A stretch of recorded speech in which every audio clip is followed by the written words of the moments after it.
Hello, I'm Ellie Gibson. I'm Keza Macdonald. Welcome to Extra Life, the video games podcast where we talk about, well, life and video games. Keza, that's it in a nutshell, isn't it? Pretty much the brief. It's not the snappiest of taglines, but it's all I've got. It's all I've got, It's all mate. I've got right now. Yeah. We'll have to workshop that later. I'll tell you what we have got. We've got an amazing guest. Hello, Sophie. Can you sound more excited? Hello.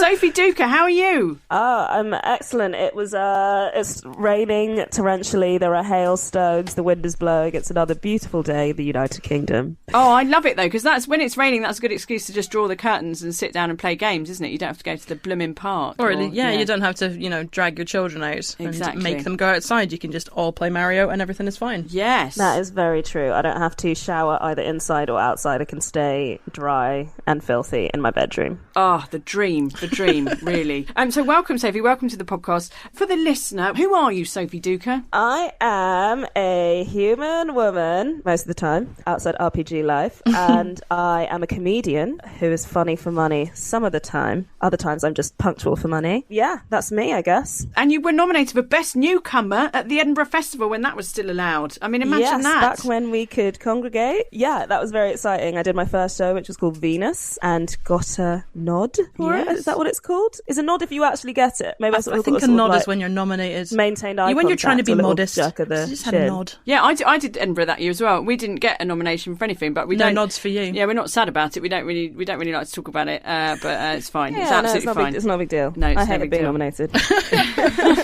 Sounds dreadful. Worst day ever.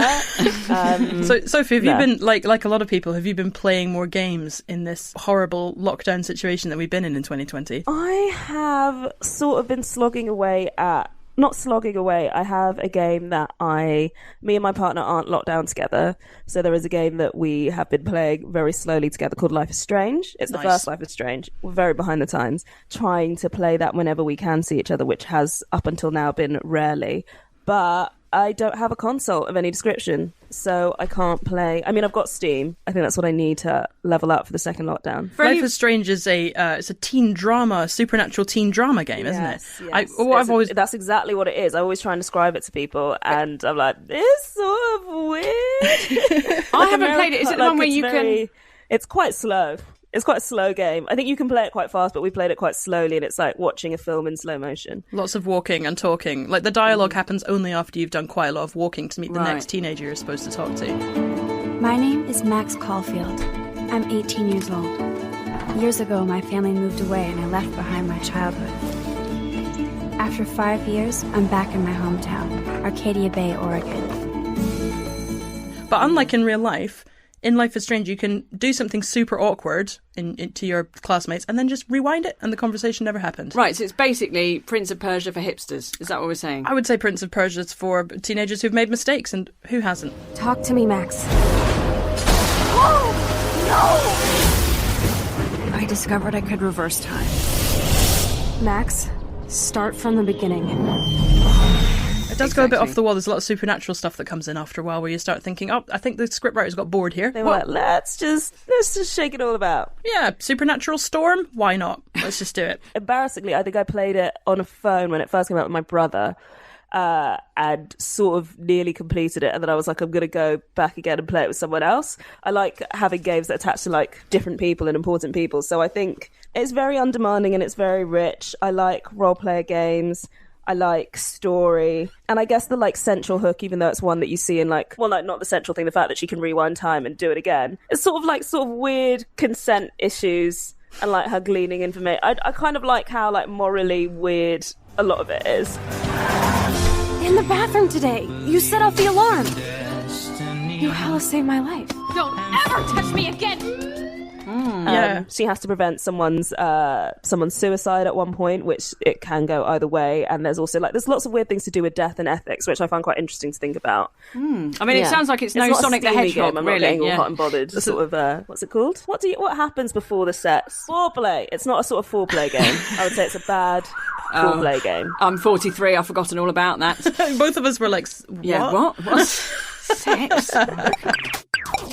Because in most games where you get to make choices, right, do you get to say this horrible thing to the person, or do you get to say the nice thing? I don't know about you, but I always end up just being nice and then regretting it. Yeah, I think it's so hard the way that you just want to be nice. Like, I thought I'd like start a new game and have her make all the most morally bankrupt decisions and just fuck people over, and it's really hard to make yourself do that. Though it's fun to do, like, there's to bad characters, there's a bit where a character's in a diner sitting down having some beans, and then you can just grab his plate and throw the beans on the floor, and after that option becomes unplayable because he's gonna kill you. But it's just like fun to see a grown man be like, my beans, you ruined my beans, and then, for like, no reason, what's wrong with you? Game over. Well, that's a good thing about that, because you can rewind time. You can actually do the dickhead option, and then you can be like, all right, I've seen what happens now, I'll go back and be nice. But that still feels like it's, I don't know, you're cheating on your own like playthrough. Self-police in a game that's not going to tell on you. So is that usually your approach when you're playing a game with a sort of a moral choice? Like, for example, because you're a Grand Theft Auto player, is that right? I did play it BITD back in the day. I mean, it would be incredibly boring to play Grand Theft Auto in a moral way. It would also be impossible. I've tried to follow the traffic signals in that game. Yeah, it can't be done. I'm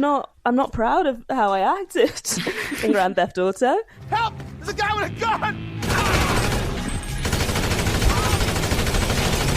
I did some bad things to some innocent people. What's the worst thing you did? Come on, what's the worst thing you did? Now, this is like confession now, Sophie. Come on, we're going to absolve you. Possibly, it depends what you did. What's the worst thing you did in GTA? I don't know. It's the normal thing of, like, the normal stuff. Random assault, driving my car deliberately into people. Completely regular pedestrian murder. Possibly some slightly darker stuff. I'm from Catford. That's pretty standard. The thing about standard. Grand Theft Auto is that I think most of the violence that I and all my friends committed while playing the game isn't necessary. Right. It's sort of like, sometimes it's slightly more efficient. You could just do it to sort of liven things up, which I think is an interesting thing. I was playing a game called Papers, Please, also on Steam, where the whole thing is about processing you like a border official. I promise it's a fun game. Actually, I can't promise that. I promise it's an For some people, it's game. marvellous. Yeah, that's I love it. thing. Yeah, no, it's good. It's a really cool game. I love it. I think it's just kind of like, even though this is it's a very simplistic game that you're like, oh, mother-in-law is sick. It's just fun to be like, do we need mother-in-law?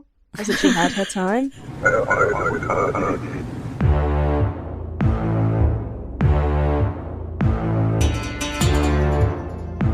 Whereas if you just sort of punch someone in the face and reverse over them in your car, well, it doesn't really help the mission at all. Then it's just doing it for lols. You can't assault people for lols. And again, I'm bringing back to Catford. There is quite a lot you can get away with of a Saturday night, but that's a story for another time. I have heard that GTA Catford is going to be the next one, Ellie. Oh, can you imagine? Yeah. It'd be amazing. Although there is a game called Watch Dogs Legion, which is kind of like GTA. Is it set in Catford? It's set in London, so it's like GTA but without lots of the violence. So it's a big city, unrecognisable, pretty much. So basically, you can walk around performing mischief, but you do all of it through this kind of techie way and not just by punching people in the face. But the cool thing about it is that you can play literally anyone in the whole game, like any Londoner that you see, you can recruit. What, like Suggs? If you're in Camden and you see Suggs, can you be in Madness? That sounds quite good. I think you can be Stormzy. Oh, that's good. Yeah, wow. Well, his newest music videos being done in Watch Dogs Legion. So has it got multiplayer? So I could be Suggs, you could be Stormzy, and then we could form a unique duet. Do you know what? No, but I wish it did.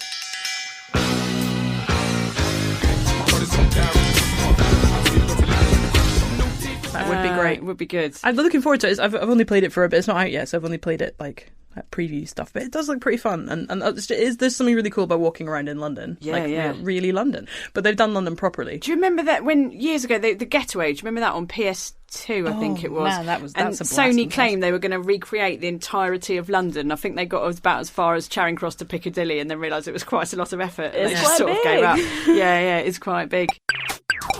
Should we go back in time now? Should we go back into the mists of your past, Sophie? What's the first game you can remember playing? Oh, God. I feel like this answer will be untrue, but it feels emotionally true. I think maybe Spyro? Spyro 1? Little purple dragon game. Spyro the Annoying Dragon, to give it its full Dragon. title. Yeah.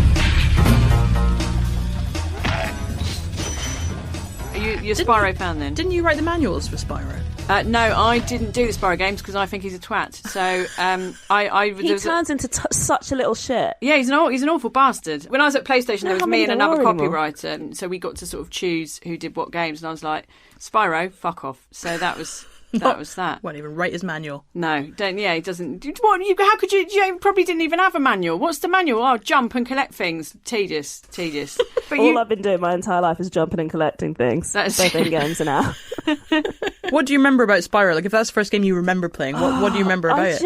I really loved it. I think like Spyro 1 is quite alienating. Like existentially? Some people will talk to you, but you're basically just running around. And I think it's very beautiful. It was very beautiful, a game with these sort of like fantastical skyscapes with like very pointy wizards and like chasing thieves. There were always like thieves that would like giggle and then run away from you, and you'd be like, what is the meaning of life? And they wouldn't say anything, and then you'd like head smash into them and collect something, but then you'd be alone again. I don't think it's like directly linked to my emotional state at the time and my parents' divorce, but I was just like, I'm just a lonely little dragon running around a skyscape trying to find someone to give me the answers to things.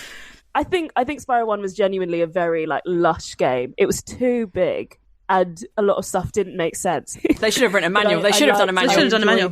Like finding the edges of the worlds and like failing to glide into a platform and just falling into the nothingness. That's what I remember. Hey, Spyro, press the jump button twice to glide. And don't be afraid. Afraid? Of what?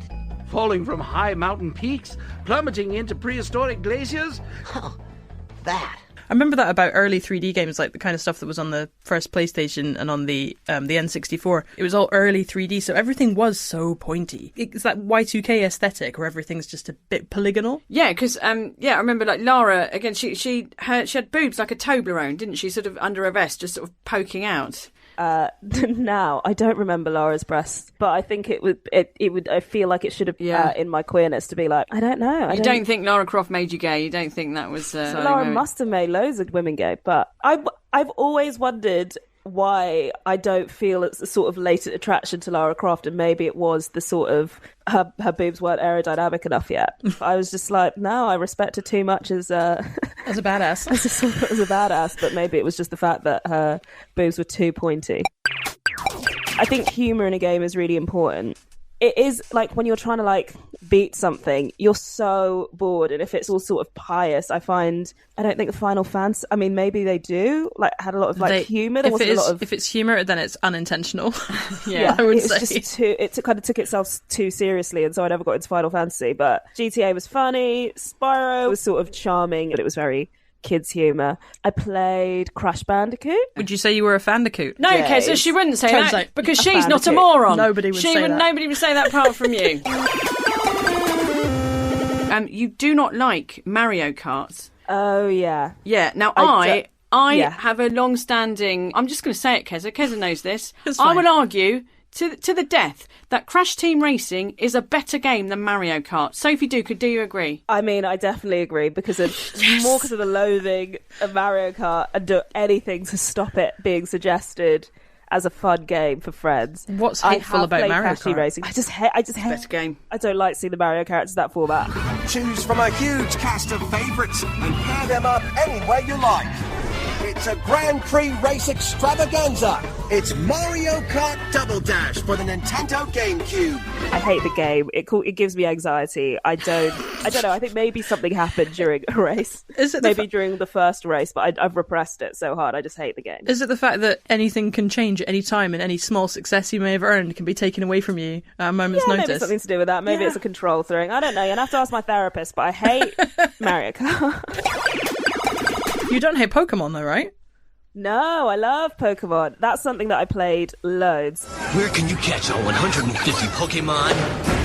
On your Game Boy, that's where. Pokemon for Game Boy is here. With both packs, you can catch them all. Games and systems sold separately. I remember he was called Scorcho, and he was one of the... Was he a Charmander?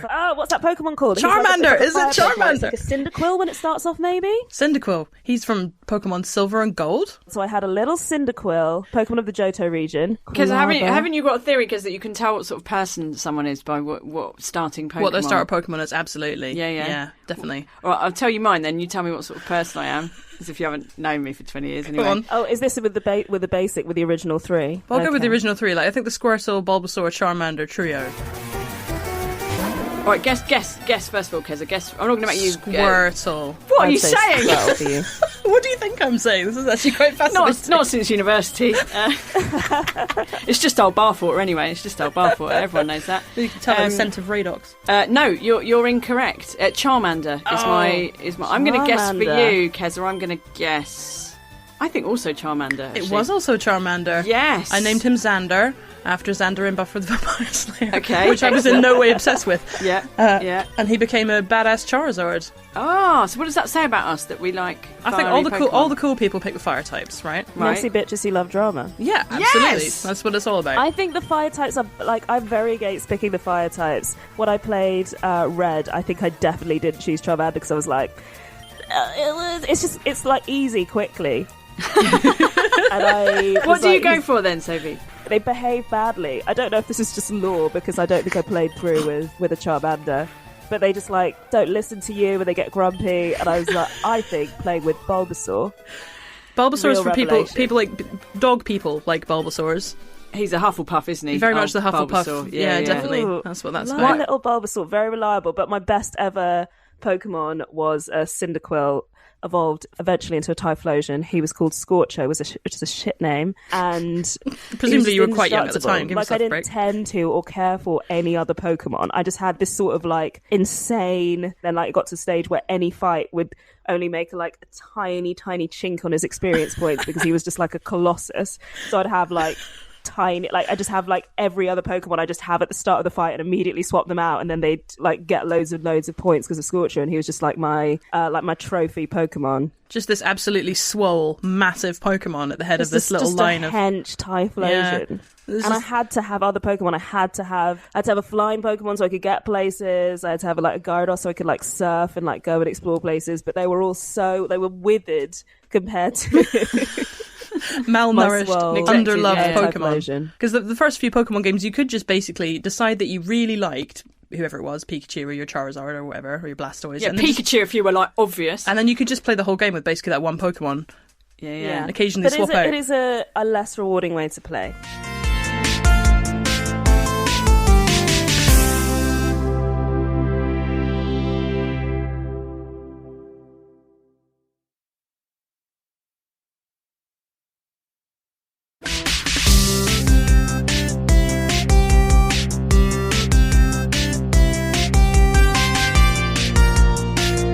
Can I share something sad with you about Pokemon first? Because I need to just who get gets this to out. say their Pokemon? We've both got a really good Pokemon sob story. I'll go first because then it won't be a disappointment if yours. Anyway, so my first Pokemon game was Pokemon Red on the Game Boy Color.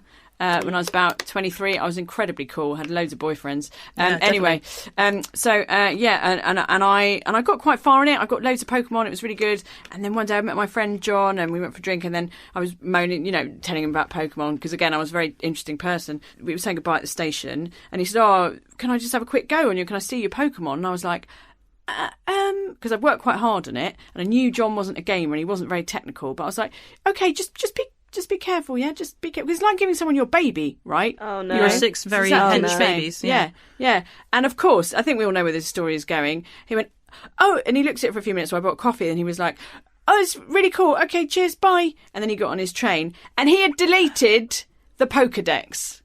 Ooh. What? Exactly. That's Can harsh. you imagine? And it was a very, very sad day, and there was nothing for it. I had to sleep with his boyfriend. That was the only way to get revenge. Yeah. It felt like a fair trade. He understood, it seemed like a reasonable, and now we're still friends. So that's my sad story. Sophie, have you got a sad Pokemon story, or are you just still weeping over what happened to me? I think that's truly crushing. I don't think there was ever a deletion. I think what happened to me is that my dad, when my parents split up, and you could play games on the plane, so I got to play Zelda, which I didn't have. You just had it on the plane, and it's a 12-hour flight, so I would try and get as far as I could in the game before we landed. And so it's very hard to pour so much so emotionally into the game and then have to leave it when they're like, please prepare, seatbelt signs are on, please prepare for landing.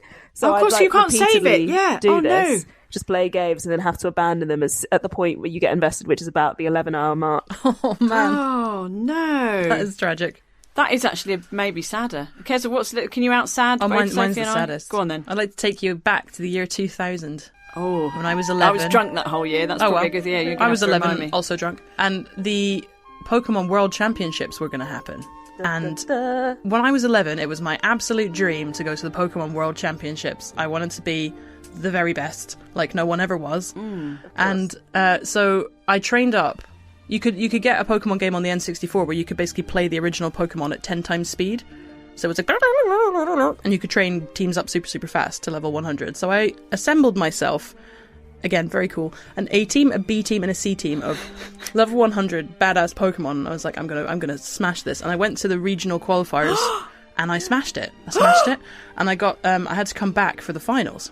And so the night before the finals, I prepped my A team and my B team on my Pokemon Red cartridge. And I was convinced at this point I was going to the Pokemon World Championships, right? Of course, It so was am gonna be I. me. I'm with you. I'm there. I can't. It's like I can't watch, but I can't watch I know. my ears. I can't bear My this. ears are So like curling in on themselves. I took my A team and my B team, I took them off the N64 cartridge, transferred them onto my Pokemon Red cartridge, popped it in my Game Boy, left it in my pocket of my rucksack. And when I woke up in the morning, my brother was sitting there playing the Game Boy. I was like, what are you doing? He said, I just started Pokemon again.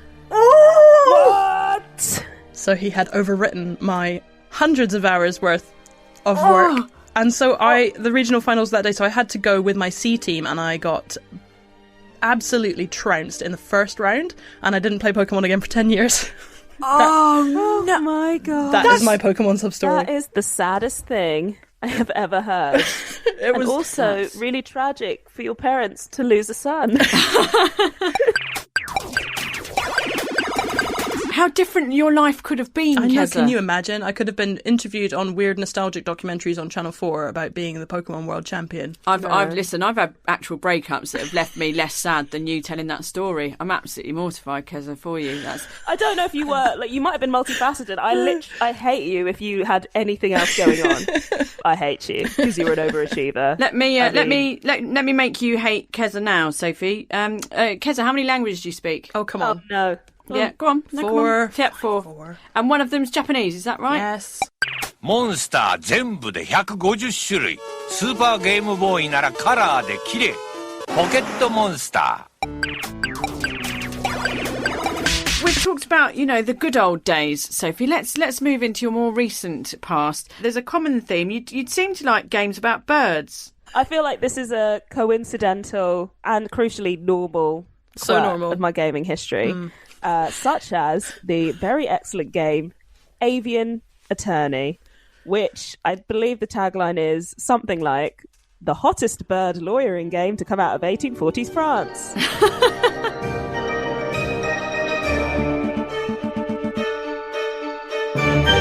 I'd put it in my top 5. I don't know interests. about hottest. Definitely top 5 though. Also, I think I'm quite bad at history. It was also like a quite a good retelling of the like catalyst of the French Revolution.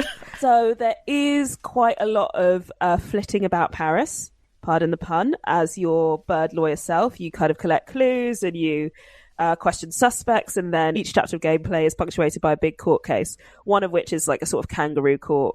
Wait, there's kangaroos in it as well. Amazing. This sounds like the best game ever. I feel like this whole game's an allegory for something, but I couldn't for the life of me tell you what. I'll be honest, I'd not heard of it until today, and I think it's a dream Sophie had. I don't think it's a real thing. It's a real game. It's a great game. So, Hatoful Boyfriend. You speak Japanese, right? Great I think Hatofu might mean pigeon, and we can cut it out if it doesn't. Hatofu might mean pigeon, but it also looks like hateful boyfriend. And it is a game in which all your potential boyfriends are pigeons. You're literally a pigeon fancier in the game. Yes, looking like pigeons. It is a game for and about pigeon fancy. It's a dating sim, really, isn't it? Yeah, it's a dating sim. Roam the halls and find love in between classes as a sophomore at the world's greatest pigeon high school. So this is actually a genre that was mega popular only in Japan in the 90s, like the dating simulator, where you get like an array of like weird waifus. There's always like hot librarian, blonde one with big boobs, so on, so on, so on. This became a massively popular genre for women in Japan in the 90s and early 2000s. And then we now have this brilliant selection of games that just completely go weird with it and riff on it. So you have like there's one where you just date monsters. There's this one where you date pigeons. I really love how weird people have gotten with the idea of the dating sim now. So when I was playing games in my lunch breaks at school, as all the cool kids do, I played a game called Ganguro Girl, which did not teach good romantic or sexual behaviours, but I think that Hatterful Boyfriend had a sort of nostalgic appeal for that reason. I just had like a mad shot of unwelcome nostalgia for Ganguro Girl. Oh, did you play it as well? Yeah, it was so bad. It was one of those things that got sent around like all the weird forums I used to be on. Everyone would be like, go play this on Newgrounds. I don't remember anything about it apart from like a creeping sense of something being terribly wrong. Was it like That the game Forever by made Judy Blume for gamers of your internet. generation? Yeah. Oh God, I bet there's millennials all over the country now shrinking back in horror. And weirdly, maybe because it was so basic and crude, I stayed with it for a while, but there were also weird ones where you would date sort of very troubling non-humanoid characters. That I sounds like rolling the dice. Yeah, it does sound like Tinder, to be fair. So it's Sims Go, that's quite good, isn't it? It's quite strong. I feel like games are always sort of calling me back. I feel like there was a bit where I wrote for a gaming magazine and I played lots of different games. So I actually played Hatterful Boyfriend, not of my own volition. I don't know, I feel like games now have so much personality that I'm always just like, I think you'd really like this to people. And they're like, people who haven't gamed previously yet, where it hasn't been a part of their life. And they're like, what are you talking about? I'm an adult. One of my friends recently made a game, which is a simulator of the Edinburgh Fringe. I don't know if you're aware of it. It's a harrowing Edinburgh Fringe idea, but a sim. very funny concept. You basically can play in different difficulties. So, like, hard difficulty is like you're a female comedian. Easy difficulty is like you're the son of a famous comedian and you already have like an agent and like 10 grand in the bank. I'm not sure it's been fully developed, but you can play through what is already a pretty discombobulating real life event in the safety of your own home and without losing literally all of your money. The classic Edinburgh experience. Absolutely. Both for visitors and performers. Yeah. Yeah, I'd like to find the perfect game for every person. I like to play through people's minds. I like the worlds of games. I think anything with a big enough world and the word detail keeps getting added is something that I really like. I think it's true that, you know, when we were all kids, games were, you know, they basically only did a few things. Like there were sports, there were adventures, there were racing. Now, like you say, there's games for pigeon fanciers. There's games for people who really love, you know, comedy takeoffs of point-and-click adventure games in the 90s. There's games for people who like being a horrible goose in an English village. Like there's always something now. You know, for pretty much anyone. There's because games are made by lots of different people now that weren't making them in the 90s. But I do like that thing of prescribing games. I'm going to prescribe a game that I think you would like, Sophie. Now, I don't think you'll have played this because you said you're more of a PC gamer these days, right? Yeah. So you may not have played Tokyo Jungle. I was just on the PS4. Were you thinking of that game? I was wondering how many episodes we get in before you mentioned Tokyo Jungle. Tokyo Jungle. So, like, you're in a post-apocalyptic... I mean, again, it was made a few years ago. It was a different time. Just remember, it was a different time. It's set in Tokyo after a mysterious virus has wiped out the human race. Oh, a fortune-telling game. Okay. Yes, that's right. Very prescient. And all the animals have escaped. All the pets, obviously, have survived the virus, and all the animals have escaped from the zoos. And then there's some twists in it, which I won't spoil. But so the animals have literally taken over Tokyo and turned it into a jungle. And it is just amazing. And the animals have like formed like little tribes. So like, and then you get these weird messages. Somehow the animals have worked out how to send faxes. I don't really understand it, but they've worked at it. So you get weird messages like the beagles are gathering at the end of the Yamanote line, and then you go, and then it's like that bit in Zulu. All the beagles come over the hill, and it's absolutely terrifying. God. I'm telling you, mate, it's brilliant. This sounds incredible. Yeah, I mean, this is Ellie's like JD Salinger. I reviewed it for Eurogamer, and it was I think it's the best thing I've ever written. Not going to lie. Don't you play as a Pomeranian? I think it is my perfect game. You do play as a Pomeranian. Possibly a perfect game that exists that I've never played. I think you start as a Pomeranian. You get to be different animals, and like you get to mate and stuff. And the mating is done. Did you say you start as a Pomeranian? You do. Yes. You get to be a Pomeranian. That's your first animal. Oh my god! Yeah, right. This is amazing. If you want to mate with another Pomeranian, right, you have to go. You sniff their behind.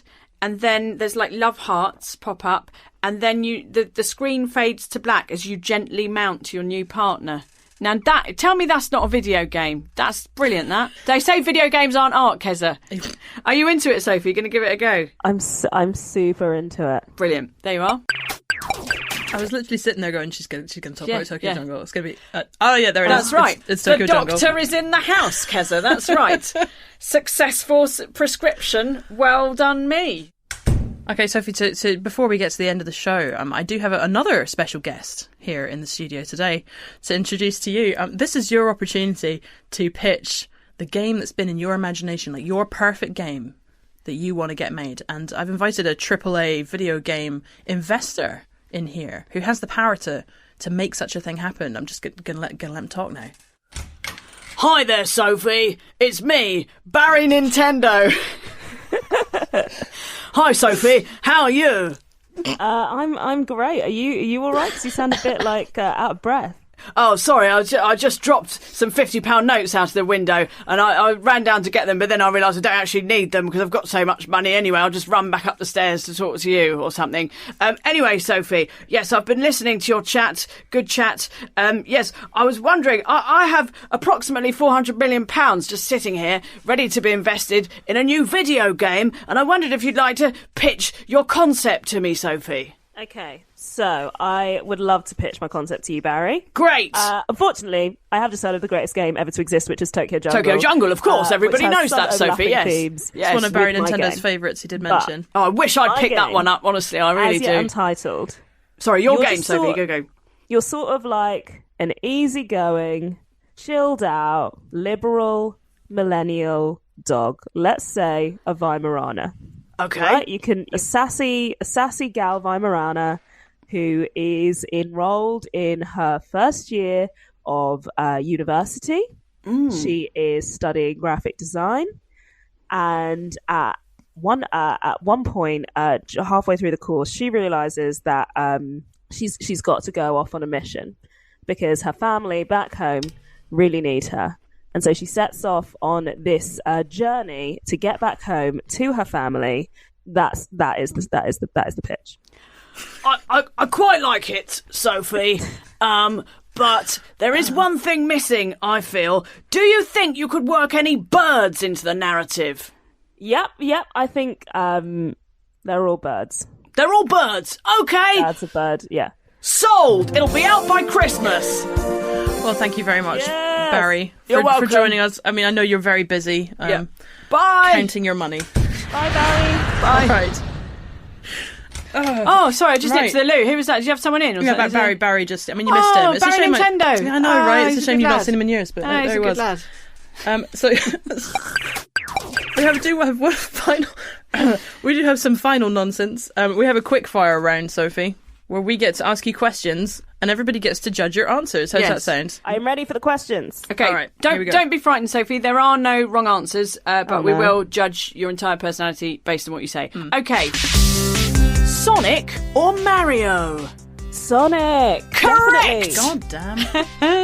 Pikachu or Jigglypuff? I know it's a tough one. I'm going to go with Jiggly because Pikachu is so fucking pious. Can I swear? Yeah, man. Pikachu's absolutely. a little prick. And this Prickachu! Is from, Prickachu! It's not from game canon. It's from like the films, like the one with Mewtwo, and he's fighting with his clone.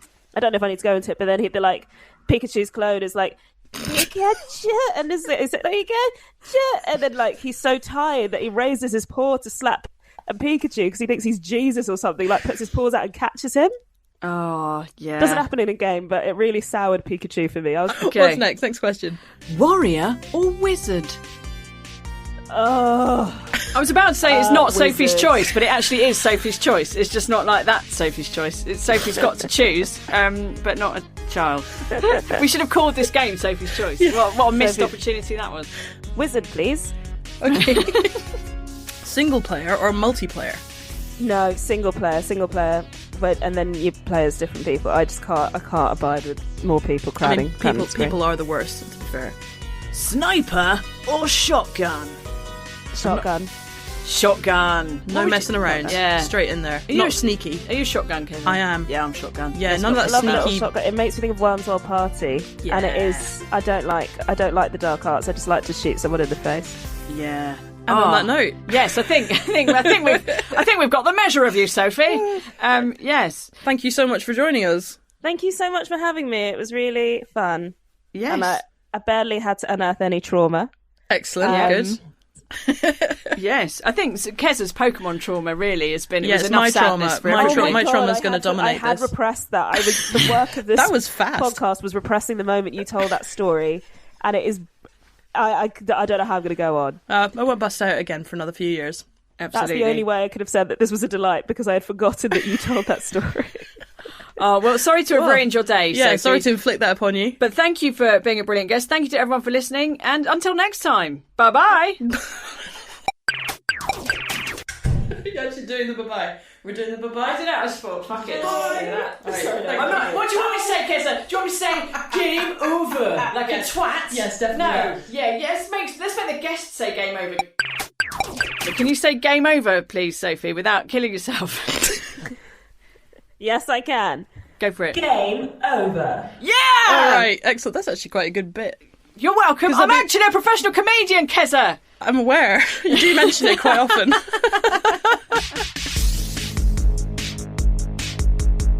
This has been Extra Life. If you've enjoyed the show, don't forget to like and subscribe. You can find us on Twitter and Instagram at Extra Life Pod.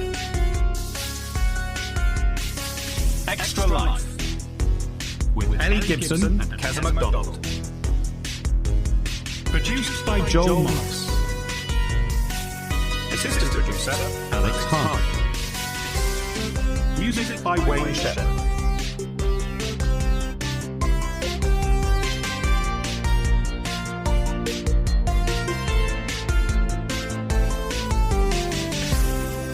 Extra Life is a Great Big Owl production. We've had some complaints from the various video game executives featured on this show, and we'd like to just make absolutely clear that Ellie's voices do not represent the actual views of any of the corporations mentioned. Oh, spoil sport.